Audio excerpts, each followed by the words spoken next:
feeling it can't be unbroken. A lifetime can be spent trying to fix it, when if you ask the Eggman, even the King's men failed at putting him back together again.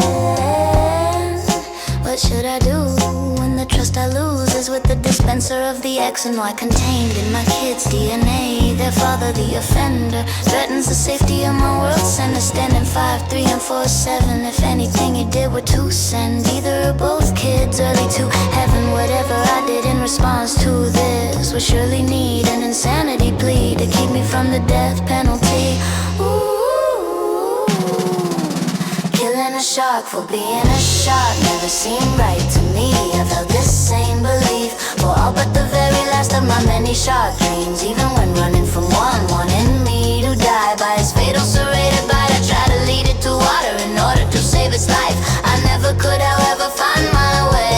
I'd get lost forever in the winding maze of the pool's hallways. It wasn't until the last of these in my dream series did I finally realize that sometimes the hardest thing for a person to do is what you never believed to be true. But there might come a time in a mother's life where she'll come to understand that the shark must die by the knife in her own hand, just for being what he was born to be. Right after I learned I was pregnant with my little girl, my final shark dream came into being. This was unlike any other dream I'd been up until then. I believed it was a sin to penalize a shark for just being him. So instead of killing he who's trying to kill me, I go out of my way to get him to safety. I was always ahead and never frightened, even when he was trying to eat me. But this new shark dream, which would be my last, wasn't the same thing. This time I already knew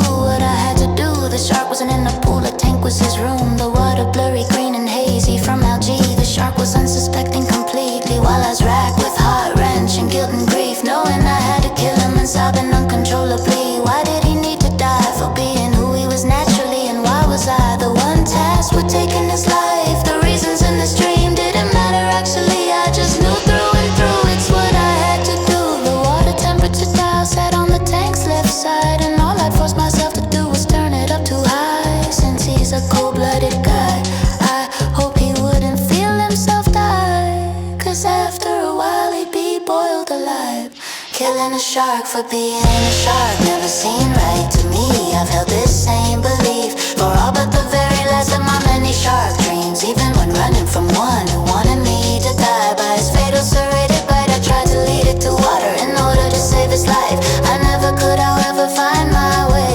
I'd get lost forever in the winding maze of the pool's hallways. It wasn't until the last of these in my dream series did I finally realize that sometimes the hardest thing for a person to do is what she never believed to be true. But there might come a time in a mother's life where she'll come to understand the shark must die by the knife in her own hand, just for being what he was born to be. The shark in this case had my ex-husband's face. When we were married he was angry, mean and dangerous. Every day it was like he was trying to kill me. I never was truly frightened, always felt one step ahead. But I realized later that instead of protecting myself and my kids, I repeatedly tried to protect him, as though I was trying to lead him back to water. Even though I should have been focused on my son and daughter, I'd make excuses like he was tortured as a kid.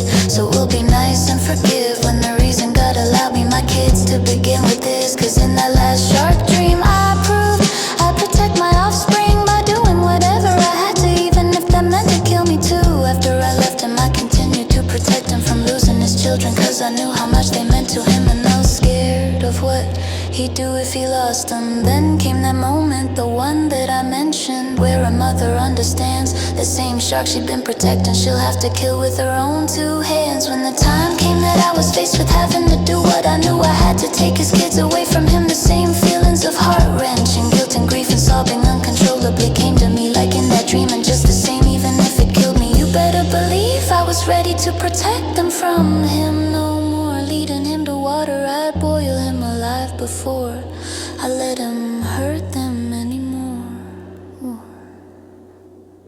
shark for being a shark never seemed right to me. I've held this same belief for all but the very last of my many shark dreams. Even when running from one who wanted me to die by his fatal serrated bite, I tried to lead it to water in order to save its life. I never could, however, find